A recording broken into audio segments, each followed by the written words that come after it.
Muy buenos días, hermanos. Abran por favor sus Biblias en el libro de Apocalipsis, en el capítulo 16. Este gran capítulo, este mega capítulo, estamos llegando al final en su estudio, ¿cierto? Hoy vamos a tomar solo el versículo 20, que es el versículo más corto de este capítulo y uno de los versículos más cortos de Apocalipsis. ¿Por qué lo estamos tomando solo? Porque tiene unas informaciones que queremos precisar y queremos estudiar con detalle y no simplemente pasarlo por alto. El texto dice, y toda isla huyó y los montes no fueron hallados. A simple vista este es un texto supremamente sencillo, ¿sí? Que hablaría básicamente como de unos cambios topográficos o como de algunas alteraciones en el ambiente o en la postal pues, del paisaje. Pero realmente este texto tiene una profundidad mucho más allá de aspectos topográficos o visibles o de paisaje y alude a aspectos mucho más profundos que es lo que queremos desarrollar en esta mañana. Por eso lo estamos tomando un poco separado del texto anterior y del texto que viene la próxima semana. Y toda isla y los montes no fueron hallados. Vamos a comenzar en esta mañana diciendo lo siguiente. Los seres humanos, todos, absolutamente todos, siempre queremos buscar independencia. Y nos sentimos muy orgullosos cuando encontramos algún grado de independencia. Bien sea que nos emancipemos de nuestros hogares, ¿sí? Al tomar independencia de ellos porque ya tenemos cierta edad, o porque nos independizamos económicamente, o nos independizamos de personas de las cuales por algún tiempo hemos dependido económicamente o emocionalmente, y eso nosotros lo contamos como un motivo de orgullo, ¿sí? Nos sentimos muy orgullosos, muy cómodos al decir, es que me independicé, ¿sí? Es que ya soy mayor de edad, es que ya tengo mi propio sueldo, mi propio trabajo. Si bien es cierto, en términos de responsabilidad, se requiere que nuestros hijos vayan creciendo y asuman independencia, no podemos nosotros ver la independencia como un acto loable, por varias razones. Primero, porque Dios nos creó para vivir en sociedad y nos creó para depender unos de otros. Y no hay ninguna edad en nuestra existencia en la cual pudiéramos decir yo soy autónomo o soy independiente. Sin embargo, nosotros y la sociedad en la que vivimos ven de la independencia como un valor, ¿cierto? Como un privilegio. Tanto así que nosotros los padres, cuando estamos criando hijos, una de las anécdotas que contamos es cómo ellos ya se están independizando, ¿cierto? Ya comen solos, ya van al baño solos, ya se visten solos y ya pueden hacer su primer viaje solos. Y eso lo contamos con orgullo. Y casi como que hay algunas metas en edad en las cuales uno dice, bueno, ya debe haberse independizado. Si ya él debiera estar haciendo sus cosas solos. Lamentablemente esta práctica que hoy en día en la sociedad se ve como loable y es la independencia o la autonomía, se aplica y se ha aplicado equivocadamente también a la vida de la iglesia. Con mucha frecuencia los creyentes se creen muy orgullosos, se sienten orgullosos de decir es que yo ya me independicé. Es que yo ya tengo tal conocimiento que no dependo de nadie. Y ese es uno de los flagelos que la sociedad afronta en todos los ámbitos. Y es el flagelo de la independencia, de la autonomía, de la emancipación. Entonces hay creyentes que dicen, no, yo ya he recibido tanto que yo prefiero independizarme. ¿Qué significa eso? Como que yo hago rancho aparte, decimos en castizo. ¿Sí? Como que yo me independizo porque yo ya no estoy dispuesto a depender más de alguien o a que alguien me instruya o estar en las mismas porque yo ya soy mayorcito y soy maduro.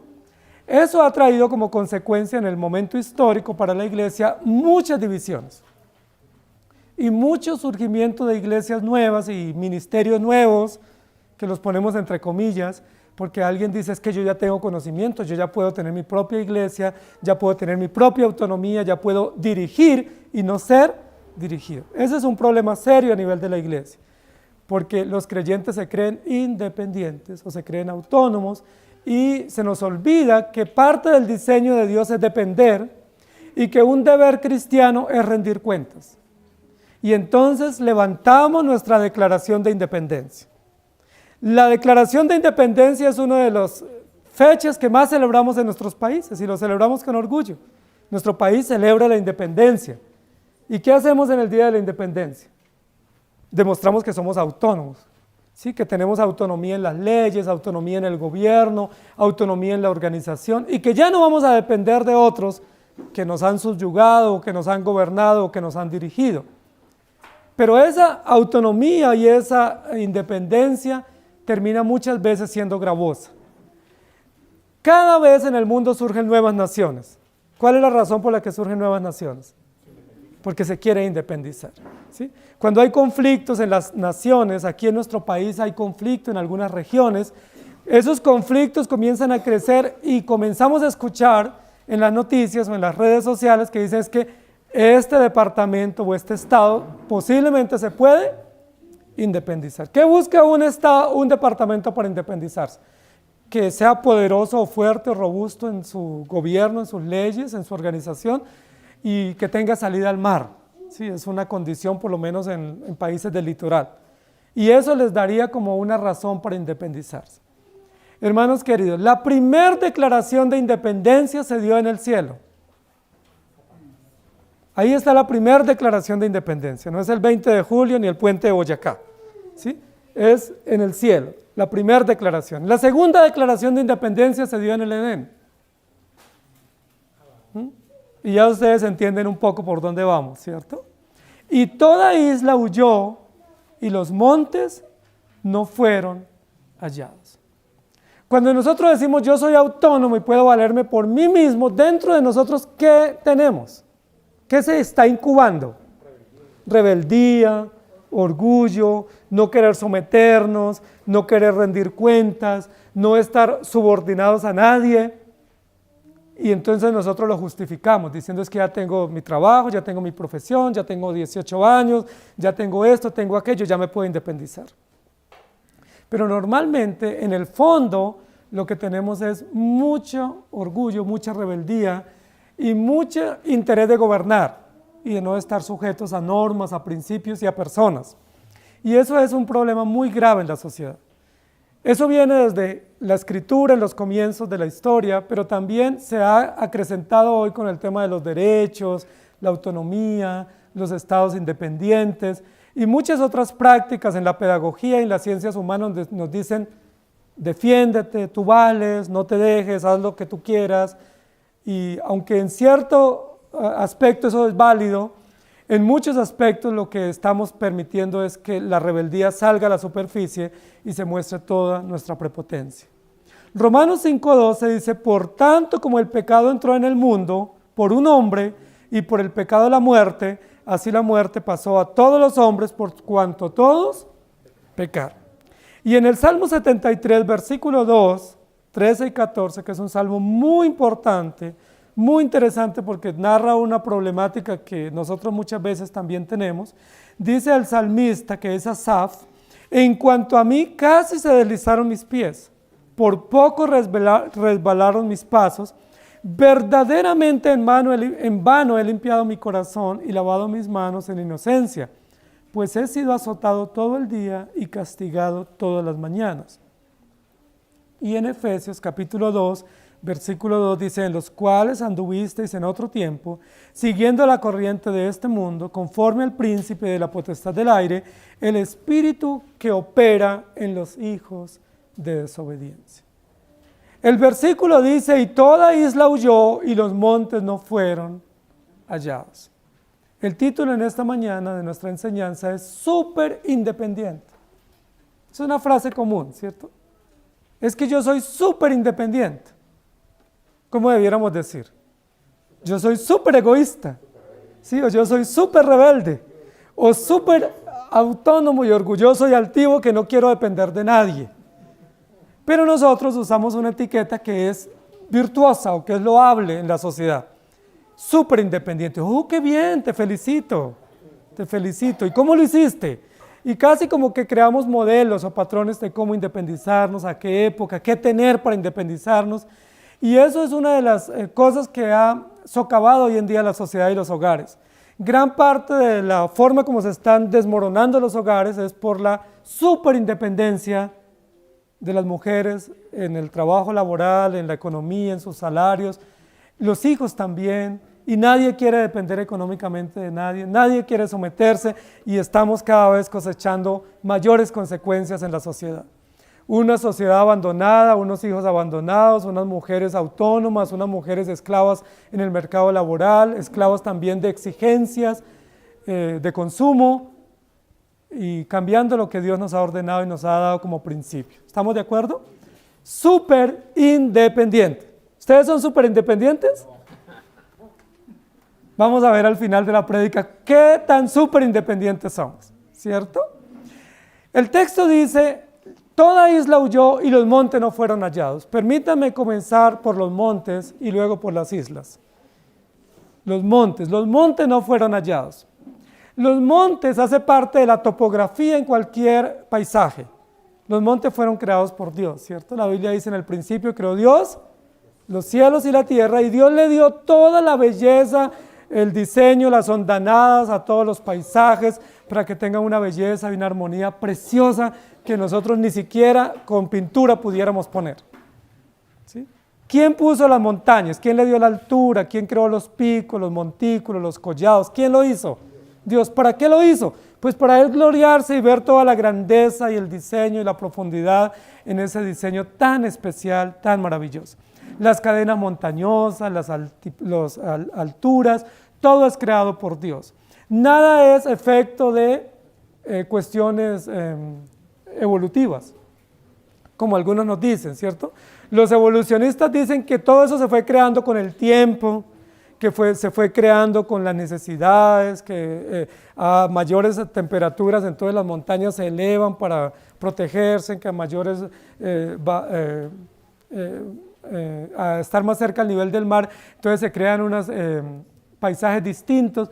Nada es por evolución, nosotros no creemos eso. No creemos porque se necesita más fe para creer eso que para creer que Dios hizo todas las cosas como a Él le plació. La Biblia está llena de relatos de montes, de paisajes, de pueblos caminando, subiendo a montañas y de relatos muy extraordinarios donde las montañas son usadas para reflejar la grandeza de Dios, el poder de Dios y un Dios inalcanzable. Las montañas tienen esa finalidad. Sí, los picos más altos en la historia bíblica, en la topografía bíblica, nos revelan que Dios es grande e inalcanzable. Ninguno de nosotros diría, bueno, yo me voy a la montaña más alta que existe en el mundo, ¿cierto? Al Everest, ¿cierto? O a los Alpes, o a los Andes, a hacer mi vivienda para vivir solito. ¿Quién iría? Es más fácil tener una casa en el aire, ¿cierto? Que tener una casa en la montaña, en lo inhóspito, de la montaña en lo alto, de la montaña, porque sabemos que es un lugar bien difícil para vivir y que no tiene todas las condiciones. Entonces es increíble eso. Las montañas tienen un lugar muy importante en la historia bíblica para los relatos.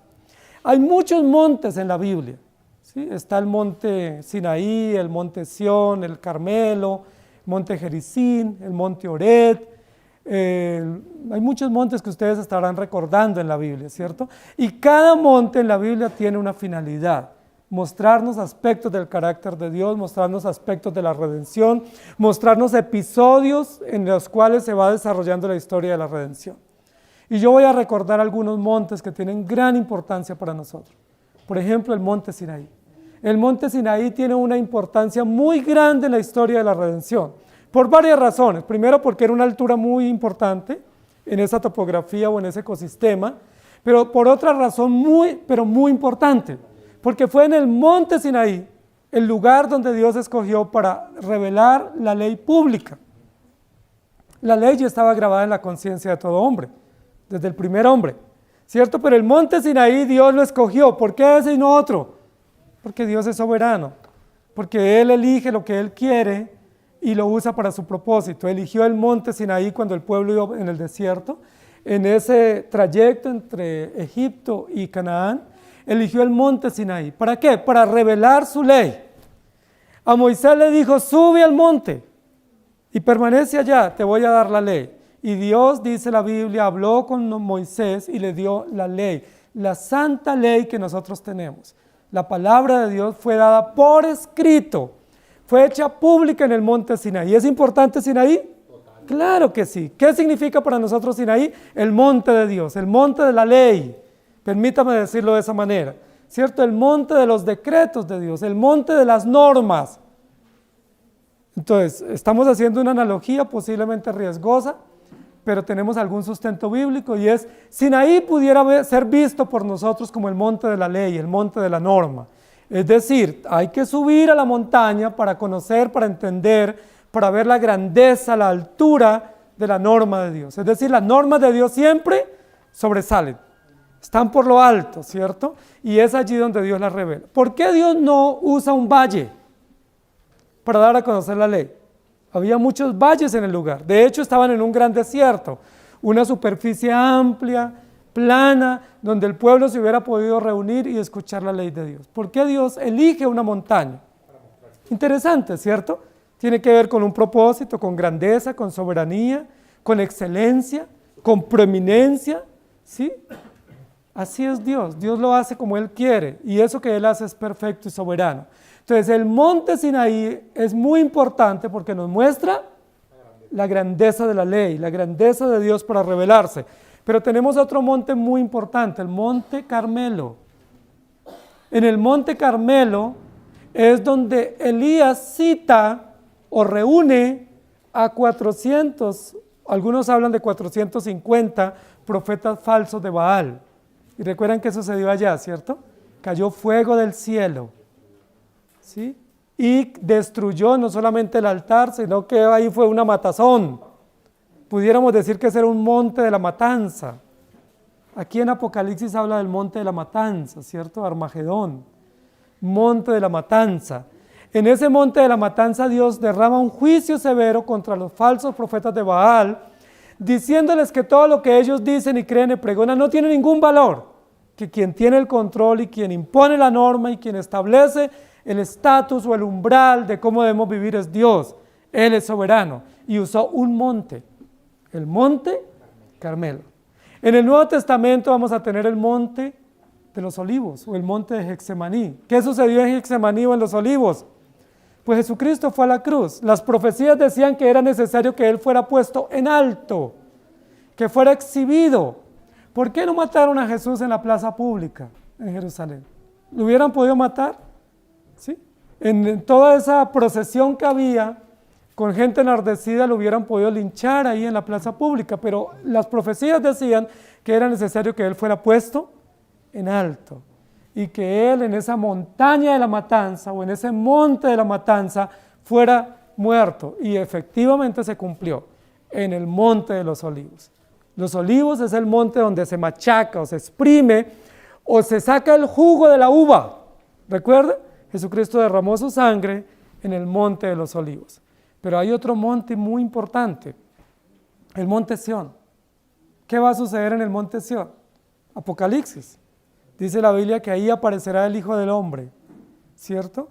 El monte Sión es el monte de la paz, o el monte de la reconciliación, o el monte de la plena esperanza y gozo. Y en ese monte dice la Biblia que Jesucristo estará con todo su pueblo redimido. Usa metáforas, por supuesto, no literales, pero nosotros tenemos que entender que la venida del Señor se presenta como en un monte. ¿Sí me hago entender? Recuerden que Edén también era un monte.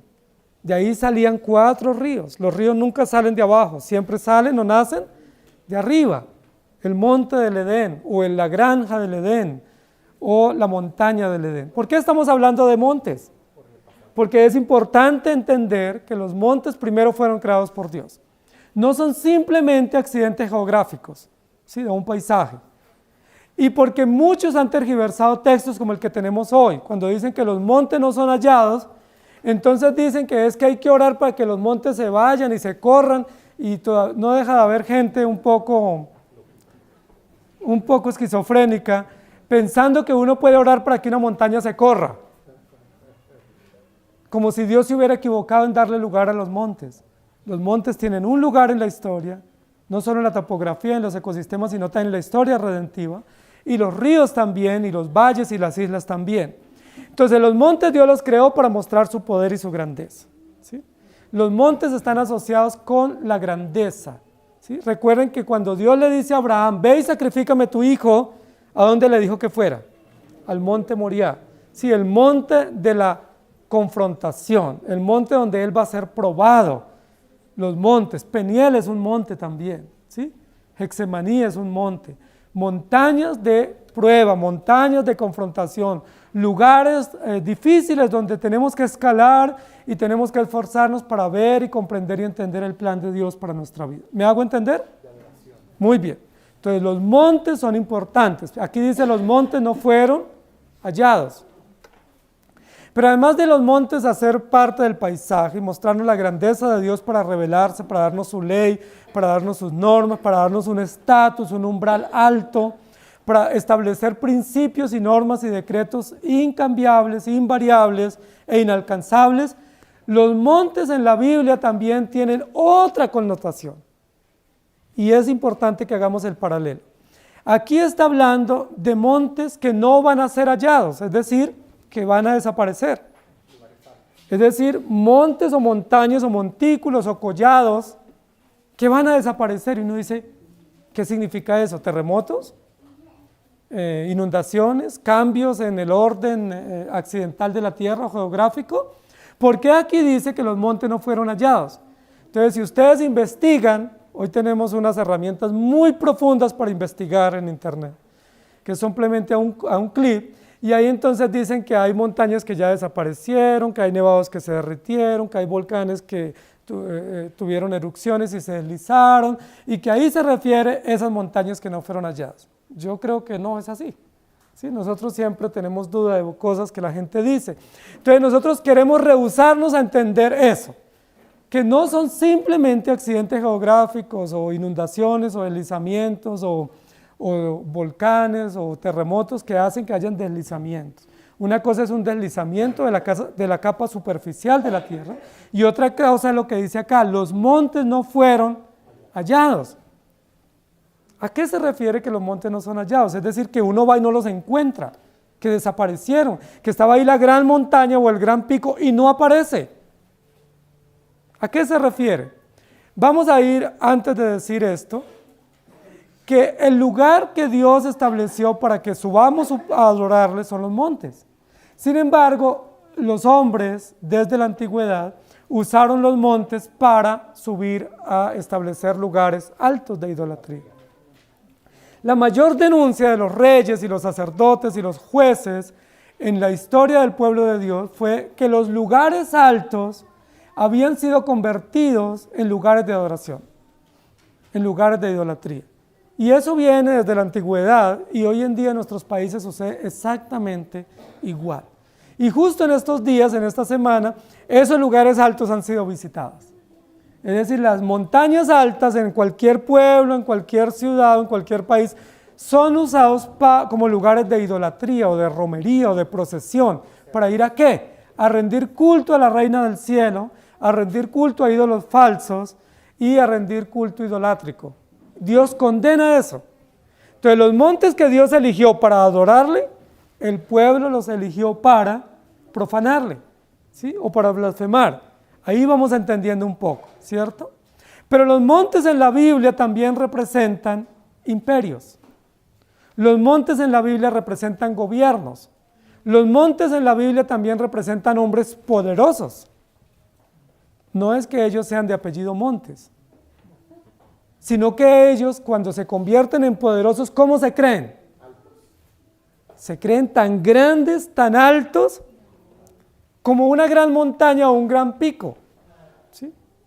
Los imperios así siempre se han erigido, diciendo somos más poderosos, estamos más altos y tienen que rendirnos culto a nosotros. O nosotros ponemos las leyes y ponemos las condiciones porque tenemos dinero, tenemos militares y tenemos jueces. Y ponemos las condiciones. Y así vienen los imperios. ¿O ustedes no creen que Babilonia era un gran monte?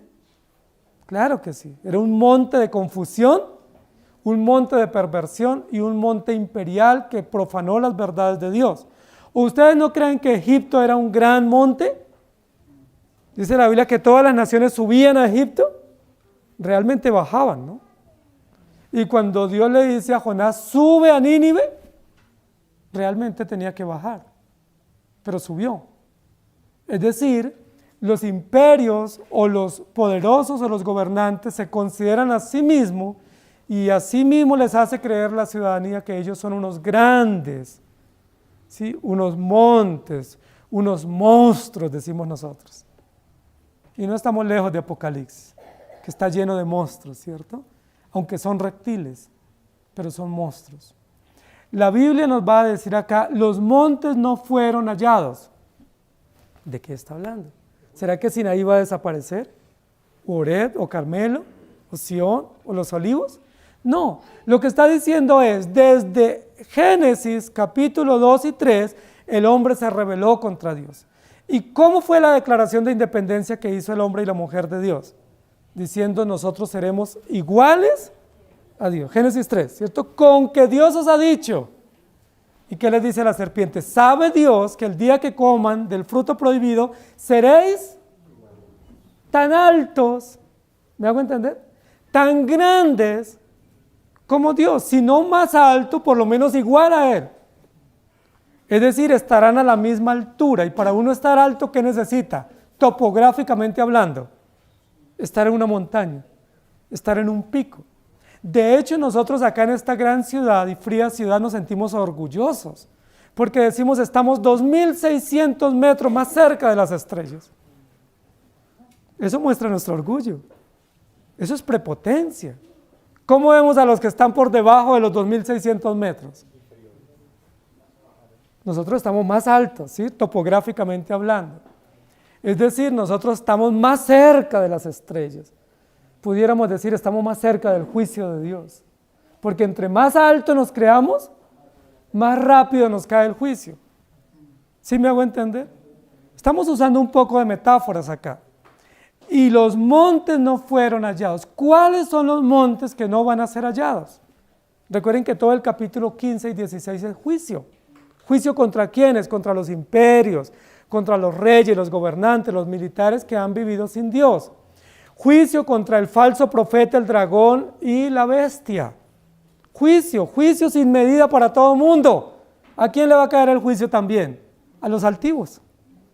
Entiéndase, montes altivos, soberbios, prepotentes, arrogantes. Che, ¿qué haría yo sin mí? Prepotencia, altivez. Y nosotros configuramos altivez simplemente por el título que tenemos, por la región de donde venimos, por el apellido que tenemos, por cualquier cosa. Pero nosotros siempre creemos que somos más altos que otros, y que sabemos más y que podemos más. ¿Y qué dice la Biblia? Los altos, los grandes, los altivos, no van a ser encontrados. ¿Por qué? Porque Dios los baja, los allana. Y hace un momento leímos un texto en Lucas que hace parte de la predicación de Juan, cuando fue el precursor del Mesías o de Jesucristo, cumpliendo una profecía de Isaías que dice: preparad el camino del Señor, enderezad sus sendas, todo valle se rellenará o se bajará, y todo monte y collado se bajará. Esa es la profecía, la predicación de Juan Bautista. Juan Bautista no decía, Dios te ama y tiene un plan maravilloso para tu vida. La predicación de Juan Bautista era, ya el hacha está puesta a la cepa del árbol. ¿Para qué el hacha se pone a la cepa del árbol? Para derribarlo, para tumbarlo. Y decía más, todo monte será bajado, o será arruinado, o será devastado. ¿Sí me hago entender? Cuando aquí dice, los montes no fueron hallados, lo que está realmente diciendo es, hay mucho altivo y mucho soberbio y prepotente en el mundo. Realmente todos los que no tienen a Cristo son altivos, nosotros también. Solo que a nosotros nos tiene el Señor, nos humilla, ¿sí? Nos detiene, nos baja. Y cuando queremos levantarnos, vuelve y nos aterriza, con pruebas, con circunstancias, con el mismo evangelio, para recordarnos que no nos podemos alzar, porque el que se alza, será bajado. Increíble, ¿cierto? Pero el impío que no tiene ese medio de contención que nosotros tenemos, que es el Espíritu Santo, que es una provisión celestial, él se alza y se alza y se alza. ¿Y qué dice el salmista? Vi al impío sumamente enaltecido, pero su fin es ser destruido. Vi al impío como un olivo frondoso y verde. Dice, pero sus días están contados. ¿Sí me hago entender?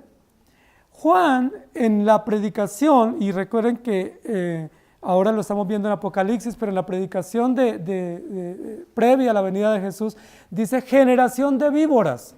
Es decir, no eran tan grandes. Se comportaban como altos, presumían de ser altos, pero ¿cómo caminaban? Eran rastreros, eran reptiles, ¿sí? Eran anfibios. ¿Por qué? Porque no tenían a Cristo. Se arrastraban, pero presumían de ser altos. ¿Y qué dice el texto? Los montes no fueron hallados. ¿Quién es el que se encarga de bajar todo monte? Nosotros no los podemos bajar. No debemos bajarlos tampoco. Nosotros predicamos el Evangelio. Nosotros predicamos el que se ensalza será humillado. Hay que predicar eso para nosotros y para otros. Pero no tenemos por qué bajar a nadie. Todos los alzados tendrán que rendir cuentas a Dios. Y Dios es el que los baja. Es Dios el que los humilla porque Dios tiene los medios soberanos. Y en este capítulo, al final, recuerden que habla de Armagedón, habla del Cordero que muere, habla del juicio que viene, y dice que uno de los indicadores, o de los receptores mejor, del gran juicio de Dios sobre la humanidad, son los altos, son los grandes, por lo menos los que se creen grandes, porque la Biblia dice que ninguno es grande, todos somos pequeños frente a Dios, insignificantes, que somos como gusanos, ni siquiera como reptiles, imagínate, como gusanos. Pero aún así el Señor ha tenido misericordia de nosotros. Pero hay algunos que siendo gusanos, ¿cómo se creen? Águilas, ¿cierto? Y que tienen un alto vuelo. La Biblia dice, esos también serán bajados o serán deshechos y no serán hallados. Esto que está diciendo aquí, aunque es una metáfora, realmente es trágico. ¿Cuál es la única oportunidad que tiene el impío? Pues de disfrutar su grandeza ahora. Porque si no se humilla, lo único que le espera es juicio. Y dice, no serán hallados, ni siquiera dice que los va a bajar. Desaparecen del mapa. Salen de acción, salen del radar, totalmente, no fueron hallados los montes.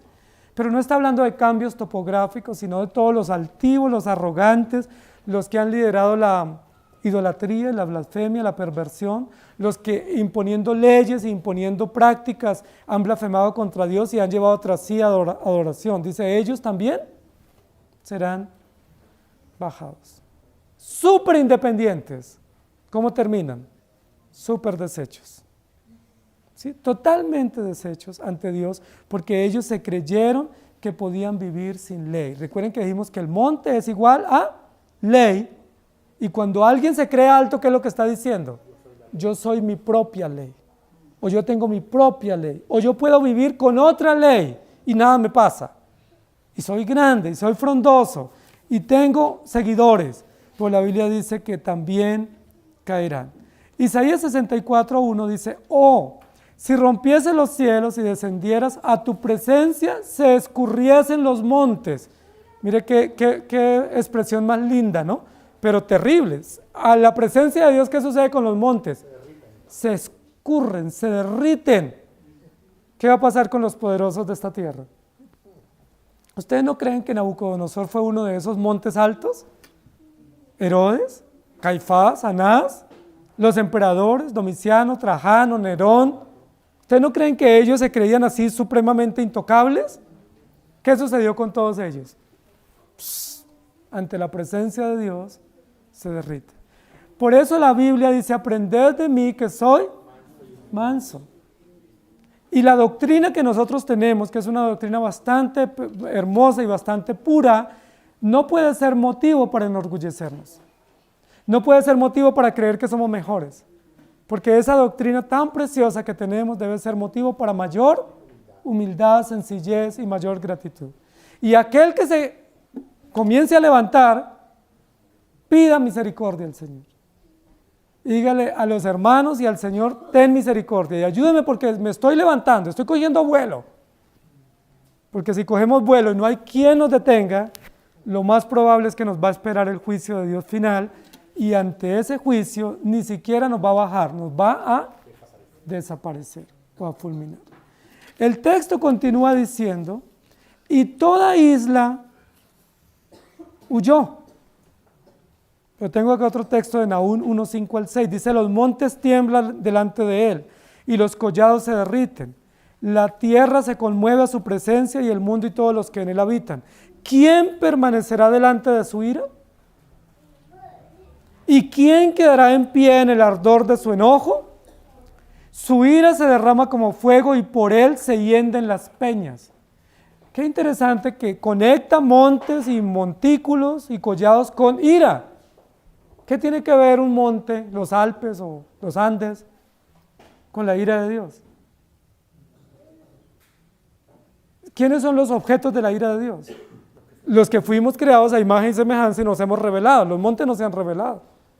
Pero aquí conecta en Nahum esa profecía diciendo que los montes verán la ira de Dios y se derretirán o se derramarán. Y en Romanos 9, 20 y 21, un texto muy oportuno, dice, mas antes, oh hombre, ¿quién eres tú para que alterques con Dios? Dirá el vaso de barro el que lo formó, ¿por qué me has hecho así? ¿O no tiene potestad el alfarero sobre el barro para hacer de la misma masa un vaso para honra y otro para deshonra? ¿Son ustedes súper independientes? Tengan cuidado, porque si son súper independientes, probablemente no han entendido el Evangelio. Y el Evangelio es, sed mansos y humildes de corazón. Miren lo importante, el Evangelio no es tengan conocimiento. El conocimiento es importante, pero el Evangelio no es conocimiento. El Evangelio es sed mansos y humildes y hallaréis descanso. Uno con conocimiento puede ganar argumentos, puede ganar debates, ¿sí? Puede confrontar a otros, pero con mansedumbre y humildad, ¿qué ganamos? Ganamos el testimonio de que somos hijos de Dios y que el Señor está con nosotros. El texto dice, y toda isla huyó. Y ahora nos vamos para las islas. ¿Quién quiere ir a las islas conmigo? La Biblia está llena de islas, ¿cierto? Y de islas interesantes. En la antigüedad, por muchas razones de embarcaciones y de falta de conocimiento del mar, no se usaban las islas como lugares paradisíacos o lugares de paseo, para ir de viaje o de placer. Las islas, primero, pues eran un poco desconocidas, y luego las islas que fueron colonizadas fueron usadas como prisiones, o fueron usadas como lugares de destierro o de exilio. Así fueron como una isla muy famosa acá en Sudamérica, que ya es un paraíso, ¿cierto? Es un parque natural, pero fue usada como prisión por muchos años, Gorgona, ¿cierto? O Guantánamo, ¿sí? Islas que se conocieron en la antigüedad como prisiones o como destierros o lugares de tortura o lugares de aislamiento, ¿sí? Pero hoy en día, en nuestra época, las islas han cobrado un gran valor y es un valor turístico y es un valor paradisiaco, tanto así que cualquiera de nosotros suspira profundo y dice, ¿cuánto diera para estar en Hawái, ¿cierto? O en Curazao, ¿sí? O por lo menos en San Andrés, ¿sí? O en Isla Margarita, o Isla del Rosario, que está aquí tan cerca, ¿sí? ¿Por qué? Porque todos nosotros cuando nos dicen isla, ¿qué pensamos? Paseo, placer, viajes, ¿sí? Playa, brisa, mar, descanso. Y no está malo ir a darse un paseíto a las islas, si uno puede, ¿cierto? No estamos satanizando los paseos a las islas. Pero lo que queremos decir es qué lugar juegan las islas en la historia bíblica. Y en este texto, porque aquí se dirige de manera directa contra las islas. ¿Qué tienen que ver las islas acá en el juicio de Dios? ¿Es malo ir a una isla? No, no es malo. Si podemos ir a un paseo o si vivimos en una isla, no es malo. Recuerde que Pablo hizo milagros en una isla.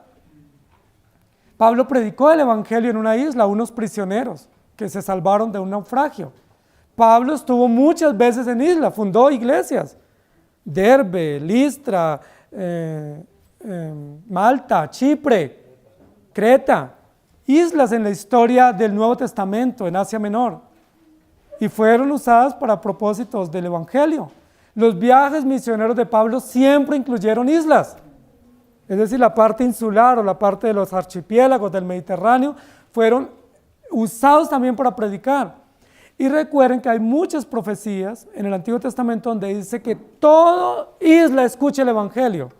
Y Pablo nos dio testimonio de que aún a riesgo de su vida fue a predicar el Evangelio en las islas. No estamos diciendo que está prohibido ir a las islas, al menos que nos lleven.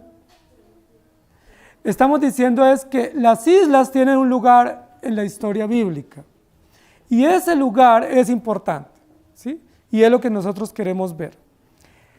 Isla, como su nombre lo indica, tiene que ver con aislarse, es decir, separarse. Cuando uno dice es que me siento tan aislado o es que soy como una isla, ¿qué es lo que uno está diciendo? Me separé, estoy solo, ¿sí? Me siento aislado, me siento relegado. La isla es una parte de tierra o un poco de tierra rodeado de mar o de agua, ¿sí? Porque hay islas en los lagos también, hay islas en los ríos. Pero las islas marinas, que son las que más conocemos, o la parte insular, son tierras rodeadas de agua. Algunas de ellas no son para vivir, ¿sí? Hay por lo menos 5 tipos de islas en el mundo, ¿sí? No todas son las islas paradisíacas para ir de vacaciones. Hay islas volcánicas, islas coralinas, islas oceánicas, ¿sí? Entonces, exactamente, y archipiélagos. Y ustedes saben que los países se pelean mucho las islas, ¿cierto? Hoy en día tenemos islas pequeñas, islas grandes, y hay muchos países que los constituyen islas, ¿no? El Reino Unido es isla, ¿sí? Madagascar es isla, Japón es isla, Filipinas son islas, Puerto Rico, Australia, islas, muchas islas. Nosotros tenemos algunas islas en nuestro país, un archipiélago que ha sido pues parte del turismo de nuestra nación, importante por turismo.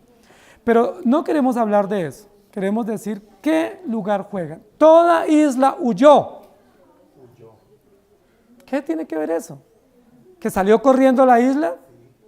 ¿No me dejó visitar más? ¿No me dejó explotar más por turismo? ¿Qué significa eso? Huir. Las islas huyen. Interesante, porque que yo sepa, las islas no huyen, ¿sí? Las islas pueden tener cambios debido a los movimientos de la tierra, debido a algunas condiciones propias, naturales del desarrollo de la tierra y de la vida, pero nunca una huya isla. Nunca una isla huye, nunca. Pero aquí dice toda isla huyó. Recuerden, estamos hablando de un capítulo de juicio. Si los montes representan los altivos y los soberbios que desaparecen, ¿qué representan las islas? Cuando un hombre o una mujer se cree alto, ¿qué es lo primero que él piensa? Cuando él se cree monte, ¿qué es lo primero que él dice? Me independizo. Es decir, me aíslo. Porque soy tan grande y tan autónomo que ya no necesito de ustedes. Entonces hay una relación directa entre los montes y las islas. Aquel que se cree monte, es decir, que se cree grande y alto, comienza a independizarse, ¿sí? Entonces ya ese barrio no le sirve. ¿Por qué no le sirve? Ah, no, porque yo ya tengo una condición o un estatus o un ingreso diferente, ya no puedo vivir acá. Entonces algunos pueden decir, no, yo esta iglesia tampoco me sirve. Me gusta la iglesia, bonita, pero yo ya estoy en otro estrato. Y para el estrato mío, para mi dignidad, para mi honor, para mi grandeza, yo tengo que buscar una iglesia de acuerdo a mi condición, ¿sí? Lo que queremos decir es, los altos o los altivos siempre comienzan a aislarse, a independizarse, a vivir como si ellos no necesitaran de nada ni de nadie. Y la Biblia nos dice que aquellos que son altivos y aquellos que son egoístas y se independizan tienen el juicio de Dios. ¿Qué fue lo primero que hizo Satanás o Lucero antes de ser expulsado del cielo? Que él pensó dentro de sí y dijo, yo soy grande, ¿cierto? Yo soy grande y voy a construir mi propio palacio, mi propio reino, y voy a demostrar que soy grande. Y al demostrar que soy grande ya no necesito de nadie. Y por supuesto no alcanzó a lograr su cometido y Dios lo echó del cielo y se independizó. Adán y Eva hicieron lo mismo. Y así sucesivamente. Cuando uno ve la Torre de Babel, recuerden que es la base de la civilización babilónica o mesopotámica, ¿qué fue lo que ellos dijeron? Somos tan grandes y poderosos. Recuerden que Nimrod, dice la Biblia, era el poderoso más antiguo que ha existido sobre la tierra. Él lideró esa insubordinación y dijeron, hagámonos un reino que tenga un nombre propio y que tenga una historia propia. ¿Y qué fue lo primero que comenzaron a hacer? Una torre, es decir, un monte de cemento, ¿sí? Un monte de ladrillo, para decir somos altos. Recuerden que los rascacielos es una de las peleas o las competencias que tienen los países. ¿Cuál país o cuál ciudad tiene el rascacielos más alto? Y ustedes ya saben dónde están, ¿no? Los magnates petroleros los tienen, en Dubái, en Emiratos Árabes, en Arabia Saudita, están los edificios más altos que hay en la tierra. Y dice, ¿por qué están los más altos allá? Porque es que allá están los hombres más ricos, los magnates más grandes, es decir, los más altivos. Se han atrevido a hacer una cantidad de islas artificiales, para hacer unos edificios enormes en islas artificiales. ¿Qué dice la Biblia? También desaparecerán. La Biblia lo dice. Porque ellos han querido inclusive cambiar el curso del mar para construir, para hacer edificios enormes y para sentirse orgullosos. Ningún arquitecto famoso diría, pues mire, ahí hice esa choza, esa es mi mayor obra. ¿Cuál es la mayor obra de un arquitecto? El edificio entre más alto es la mejor carta de presentación para él, ¿sí? Y nosotros pues obviamente admiramos eso y no estamos diciendo que no admiremos y que no veamos toda la creatividad y la sabiduría que Dios le ha dado al hombre, pero lo que estamos diciendo, una cosa es hacer un edificio alto y otra cosa es asociar ese edificio con altivez, es decir, que ahí esté mi honor o mi dignidad. La Biblia dice que aquellos que son islas son los que se separan. Y yo quisiera que aplicáramos de la siguiente manera este texto. El altivo inmediatamente busca independizarse. Primero se cree altivo porque no necesita la ley de Dios, eso es lo que él dice. Pero ¿qué es lo que cree el que se independiza? Que no necesita del pueblo de Dios. No solo no necesita la ley de Dios, sino no necesita del pueblo de Dios. Y ese es un síndrome que está carcomiendo hoy en día a parte del pueblo cristiano. Y es decir, no me sujeto a nadie. Y ustedes saben que hay una población flotante muy grande entre los evangélicos o los cristianos o los protestantes. ¿Qué hace esa población flotante? Que están como islas. ¿Por qué no están fijos en un lugar? ¿Por qué será? Porque se creen tan soberbios y se actúan con tanta altivez que dicen yo no me dejo, yo no me someto, yo no rindo cuentas y terminan volviéndose islas. ¿Y qué pasa con las islas? Las islas son juzgadas por Dios. ¿Por qué Dios va a juzgar las islas? Porque ellos egoístamente se separaron o se separaron de la comunión. Dios nos diseñó para vivir en comunión. La iglesia tiene que hacer un gran esfuerzo predicando el evangelio para vivir en comunión entre los creyentes como iglesia local, pero también en comunión con ¿quién más? Con los otros creyentes. Dios nos ordena estar en comunión con las otras iglesias, no es una opción, no es si queremos, no podemos volvernos una isla, porque cuando nos volvemos isla terminamos siendo un gueto y un gueto es una secta. No somos una secta. Tenemos el evangelio completo, lo predicamos con fidelidad, no somos secta, por lo tanto no somos gueto, por lo tanto no somos isla. Entonces, ¿cómo tenemos que estar con las demás iglesias? Procurando, buscando, incentivando la unidad, la comunión, el amor entre los hermanos. Por eso no estamos hablando de las demás iglesias, no nos interesa hablar de las demás iglesias, ni bien ni mal, nos interesa unirnos en un trabajo mancomunado para predicar el evangelio y que no nos separemos. Por eso existen consistorios en las iglesias nuestras, por eso existe presbiterio ¿Qué finalidad tiene el presbiterio? Que estemos unidos y que no nos volvamos islas o reinos, ¿sí? Cada uno su reino. No somos un reino aparte, no somos islas, somos un cuerpo, unido por, como dice la Biblia, por coyunturas y por ligamentos que hacen que ese cuerpo esté nutrido y esté fuerte. Hermanos queridos, somos una iglesia local, pero no somos una isla. Y si alguien se quiere aislar, ¿qué tenemos que hacer? Si alguien dice, yo no quiero volver o me quiero aislar o me quiero tomar un tiempo, ¿qué debemos hacer como hermanos? Animarnos, estimularnos, atraernos. Y si ese hermano por alguna razón justa o no decide irse de la iglesia para otra iglesia, debemos animarlo a que busque una iglesia. No le debemos decir, no se congrega en ningún lugar, no, eso es malsano.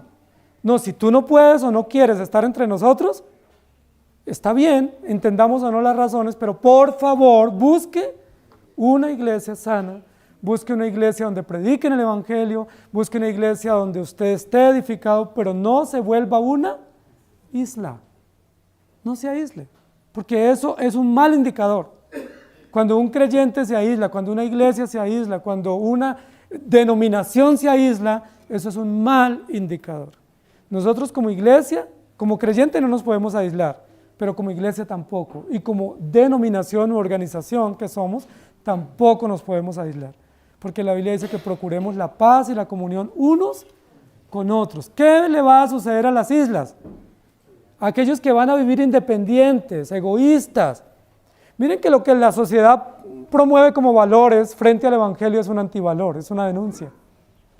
Para la sociedad es un valor ser grande, para el evangelio es un pecado. Para la sociedad es un valor ser independiente o separarnos. Para el evangelio es pecado, es condenado. Cuando usted dice es que yo ya no quiero estar allá con los hermanos, usted peca.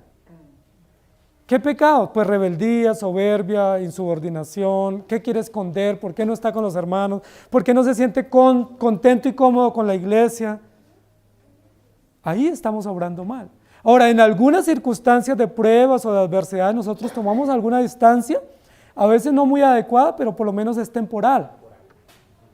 ¿Sí? Elías temporalmente se separó, Jeremías por momentos de presión en las pruebas o de circunstancias, pero permanentemente no podemos vivir aislados. Porque un creyente que se aísla permanentemente está indicando que es egoísta, que no necesita, que no es miembro, que no es piedra viva. Ustedes saben que hoy en día con las redes, con el internet hay una tendencia a las iglesias virtuales. Hermanos queridos, nada reemplaza la comunión visible del cuerpo de Cristo. Usted puede escuchar una prédica, una conferencia por las redes o en su pantalla, pero nada reemplaza la comunión de los hermanos. Tener el calor, el cariño, disfrutar los rostros, la presencia, el amor de los hermanos, aún la dificultad de encontrarnos juntos, eso hace parte integral de la iglesia. Toda isla huyó, no es que huya corriendo, es que las islas, lo que dice ahí es desaparecen. ¿Qué va a hacer Dios con los egoístas y los autónomos, los independientes? Los va a juzgar, porque ese es el presagio que viene desde el cielo con Lucero, que se rebeló contra Dios. Y dijo, no necesito. Eso es lo mismo que sucedió en Edén, cuando Adán y Eva dijeron, no necesitamos de Dios ni las normas de Dios, podemos vivir a nuestra manera. ¿Qué sucedió? Esa declaración de independencia en el Edén, ¿qué trajo para el hombre y la mujer? Dolor, aflicción, miseria, tragedia. La mayoría de nosotros y nuestros jovencitos, cuando van creciendo, ¿qué es lo que más añoran ellos cuando van creciendo? Tener 18 años. Y ellos le preguntan a uno, ¿cuándo me puedo independizar? ¿Cuándo puedo salir solo? ¿Cuándo podré tomar mis propias decisiones? Porque para ellos eso es un valor. Y muchas veces nuestros jovencitos cuando salen de casa se estrellan. ¿Y por qué se estrellan? Si ya eran mayores de edad y tenían ciertas bases, ¿por qué se estrellan? Porque ellos cosechan lo que hay en su corazón. Anhelaban independencia por rebeldía, por insubordinación.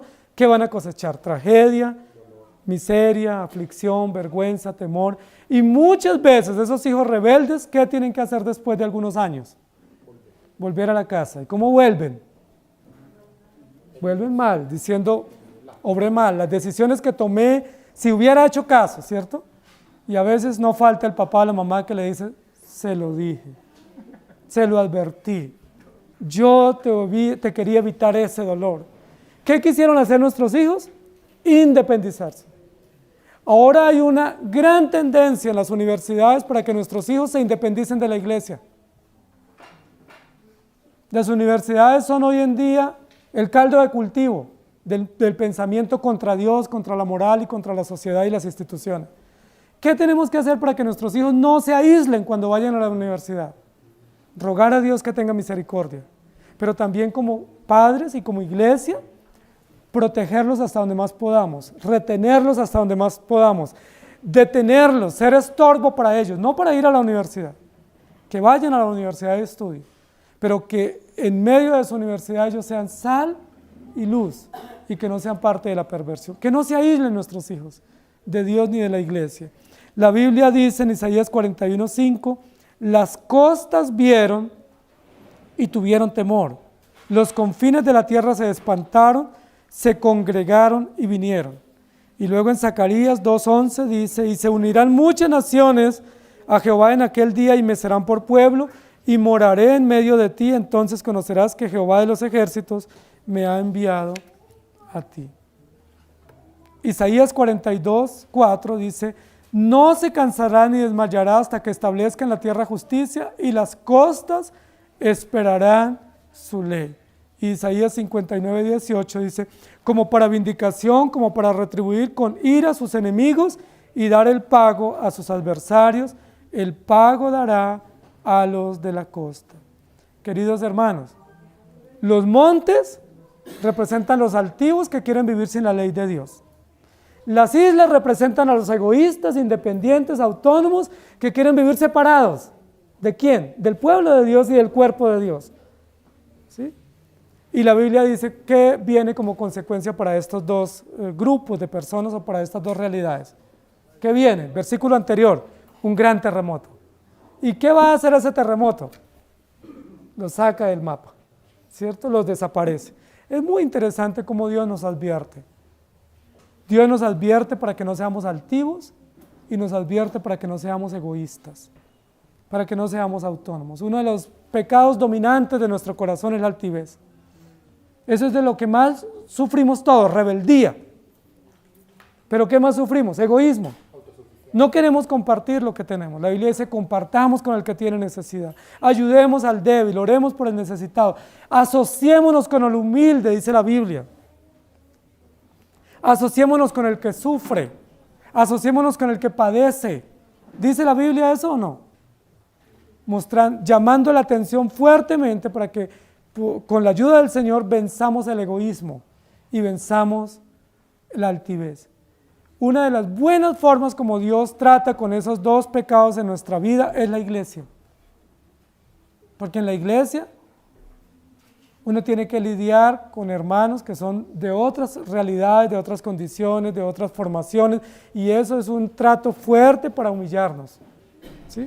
Para trabajar con nuestro orgullo. Pero también en las actividades de la iglesia Dios trata con nosotros, porque las actividades de la iglesia sacan a veces lo peor de nosotros, ¿sí? A veces nomás cuando hacemos un almuerzo terminamos agarrados. ¿Por qué? Porque sale todo lo peor de nosotros, aún en la manera como uno pela el vegetal. Eso es motivo a veces de una guerra. Ahí es donde Dios saca a la superficie todo lo malo que somos. ¿Y qué hace Dios? Nos limpia, nos trata y nos dice, no se aísle por eso, pero tampoco se crea montaña. Tampoco crea que sabe más y puede más, porque aunque usted sepa, si sabe, enseñe. Si sabe, bájese. Es interesante la pedagogía de nuestro Dios, ¿no? Que esa pedagogía se llama evangelio, evangelio que restaura y transforma. Cuando alguien se quiera subir, ayudémoslo a bajar. Ayudémonos mutuamente. Y cuando alguien se quiera aislar, ayudémoslo a que no se aísle. Porque si logramos, por la gracia de Dios, que ese alzado se baje y que ese egoísta se acerque, estamos haciendo el evangelio, estamos predicando el evangelio. Y como dice la Biblia, estamos ganando al hermano.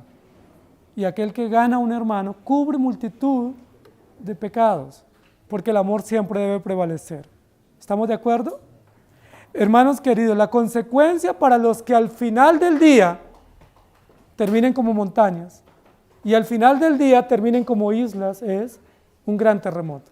Y recuerden que dijimos que ese gran terremoto es Armagedón. Y recuerden que dijimos que Armagedón no es una batalla cósmica, ¿sí? De ciencia ficción como galaxia. No, dijimos que Armagedón es la guerra que todos hicieron contra Dios y que ya se cumplió en Jerusalén, en el Monte de los Olivos, el Monte de la Matanza, y que en ese Monte de la Matanza hubo el terremoto más grande que sigue estremeciendo al mundo entero, y es que Jesucristo murió, pero también resucitó. ¿Cómo será el efecto que tuvo réplicas hasta el tercer día? Y una réplica tan fuerte que movió la piedra del sepulcro y estremeció a toda una ciudad, y esa réplica sigue llegando hasta nosotros para recordarnos que el gran terremoto es que Dios es soberano, que gobierna el universo, pero que los hombres se rebelaron contra Dios. Que los grandes terremotos no vienen por deforestación ni por contaminación. Que el gran terremoto viene porque el hombre se rebeló contra Dios y Dios los llama a juicio. Y en ese juicio las islas huyen y los montes no serán hallados. Es muy interesante eso. Y es muy descriptivo, de hecho es patético ver una isla huyendo, ¿sí? O un monte escondiéndose. Porque lo que está diciendo, ellos se creyeron muy grandes, se enfrentarán a Dios. Se creyeron muy autosuficientes, tendrán que enfrentarse a Dios. Hermanos, nosotros no podemos ser autosuficientes. Ese es un indicio de rebeldía y de pecado y de maldad. Y si Dios le ha dado mucho para que usted se independice, comparta. Eso dice la Biblia. Al que más se le da, más se le exige. Al que más se le da, más debe compartir.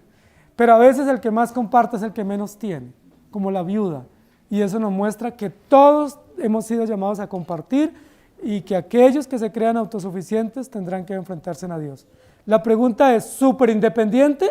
No. Si usted es súper independiente, debiera estar en el patio afuera. Y si está aquí es súper independiente, pues debe creer el Evangelio. Si no lo cree y no lo acepta, usted desaparecerá en el día del juicio. El juicio lo dejará por el piso, lo desvanecerá, lo derretirá, porque Dios es justo y porque Él no soporta al altivo. Miren lo interesante. La Biblia dice que Dios no tiene nada que ver con el altivo, porque el único alto es Él. El único sublime, alto, es Él. Él no soporta el altivo porque es que Él no tiene competencia. La Biblia lo que dice es agáchense, inclínense, póstrense. ¿Recuerdan cuando los discípulos estaban en una gran discusión cuál de ellos era el más grande? ¿Y se acuerdan que era una discusión bien fuerte, ¿cierto? Acalorada, ¿sí? ¿Quién es el más grande? Y el uno decía, pues yo porque soy el que más sé, y yo porque estuve con Jesús, y yo lo defendí, y yo siempre he estado, yo he sido leal. ¿Y qué dice Jesús? Ninguno de ustedes es el más grande. El más grande es el que coge la vasija, se inclina y sirve. Y esa es una lección con ejemplos muy grandes. ¿Quién es el más grande entre nosotros? El único grande es Dios. No hay grandeza entre nosotros. El único grande es Dios. Y si usted quiere ser grande, imitemos el ejemplo de Jesús. Bajémonos y sirvamos, porque ese es el testimonio elocuente de que hemos sido tocados por el grande y por el alto y sublime, y que nos ha humillado hasta lo sumo para que tengamos un lugar en el reino de los cielos. Amén. Ahora, ese servicio es un servicio silencioso. Si Dios le está enseñando a agacharse y a bajarse, pues no tome fotos y publique diciendo cuán agachado está, ¿sí? Cuán bajito está, porque esa es nuestra tendencia. Mira, aquí lavando los baños, ¿sí? Aquí sirviendo. ¿Sí me hago entender? Si Dios le está tocando su corazón y lo está bajando, dé testimonio de eso en silencio, porque Dios ve, escucha en secreto y recompensa en público. Que otros te honren, no que tú te honres. ¿Amén? ¿Súper independiente? No, totalmente dependientes. totalmente unidos al cuerpo, totalmente unidos por las coyunturas que se ayudan mutuamente y totalmente dependientes de nuestro Rey, Señor y Salvador. No olvidemos, Jesucristo, Cordero vencedor. Amado Señor, tu palabra, con ejemplos, con detalles, con símiles, con metáforas, nos enseña lo que hay en el corazón del hombre, especialmente del hombre sin ti, por lo cual acarrea el juicio tuyo. Pero tu palabra también se dirige a nosotros para recordarnos que también somos altivos y nos creemos montes, y que también somos egoístas y nos portamos como islas. No se metan con lo mío, eso es lo mío, lo privado, no me averigüen, es mi vida, no se metan. Egoístas, altivos, autónomos, peligroso síntoma de la sociedad sin ti, peligroso síntoma de una sociedad perversa y autosuficiente y arrogante. Perdónanos, porque tu palabra dice, sobrellevad los unos las cargas de los otros, orad los unos por los otros, soportaos los unos a los otros, ayudaos, consolaos, todo en clave corporativa, en clave pública. Qué interesante, Señor, cómo tú vences nuestra altivez y cómo vences nuestro egoísmo, para recordarnos que ni altos ni separados, sino humillados y dependientes unos de otros y juntos a ti en un solo cuerpo, en un solo clamor, para que tú tengas misericordia de nosotros. Y rogamos por aquellos que se creen altos en la sociedad, imperios, gobiernos, sistemas, personas, y por aquellos que se aíslan y no tratan al pobre con piedad y no ayudan pudiendo ayudar, por aquellos que prefieren invertir en causas ecológicas y animales más que en seres humanos, por aquellos que prefieren dejar su dinero para una mascota y no para una persona que es imagen y semejanza tuya. Ten misericordia de una sociedad tan desigual, tan egoísta, tan perversa, donde el rico se hace más rico e indolente y donde el pobre es tratado con impiedad y con maldad. Ten misericordia porque en nuestra ciudad se hacen grandes obras con mucho dinero, pero todos los días cuando salimos encontramos gente durmiendo en las calles y nuestros sistemas políticos, nuestros sistemas de gobierno, nuestros sistemas de leyes no legislan a favor de esas desigualdades tan crudas, tan asimétricas, que lo único que revelan es que hay mucha altivez y mucho egoísmo y que el hombre ha decidido vivir sin tu ley, cuando tu ley es buena, perfecta, sabia y necesaria. Ayúdanos, por favor. Ayúdanos como iglesia y con la doctrina que tenemos a no ser egoístas y creer que somos mejores que otros. Perdónanos si así nos estamos portando. Perdónanos si nos estamos portando como si supiéramos más y como si tuviéramos más. Perdónanos, porque si nos has dado más, nos demandarás más. Y si realmente sabemos más, tenemos que ser más humildes y sencillos enseñando, y más considerados, y más llenos de gracia, y más llenos de compasión, y más cuidadosos, y obrar más, de tal manera que nuestras obras hablen de lo que creemos y en quién creemos y a quién servimos. Te damos gracias por tu palabra, en el nombre de nuestro Señor Jesús. Amén. Amén. Señor les bendiga, iglesia.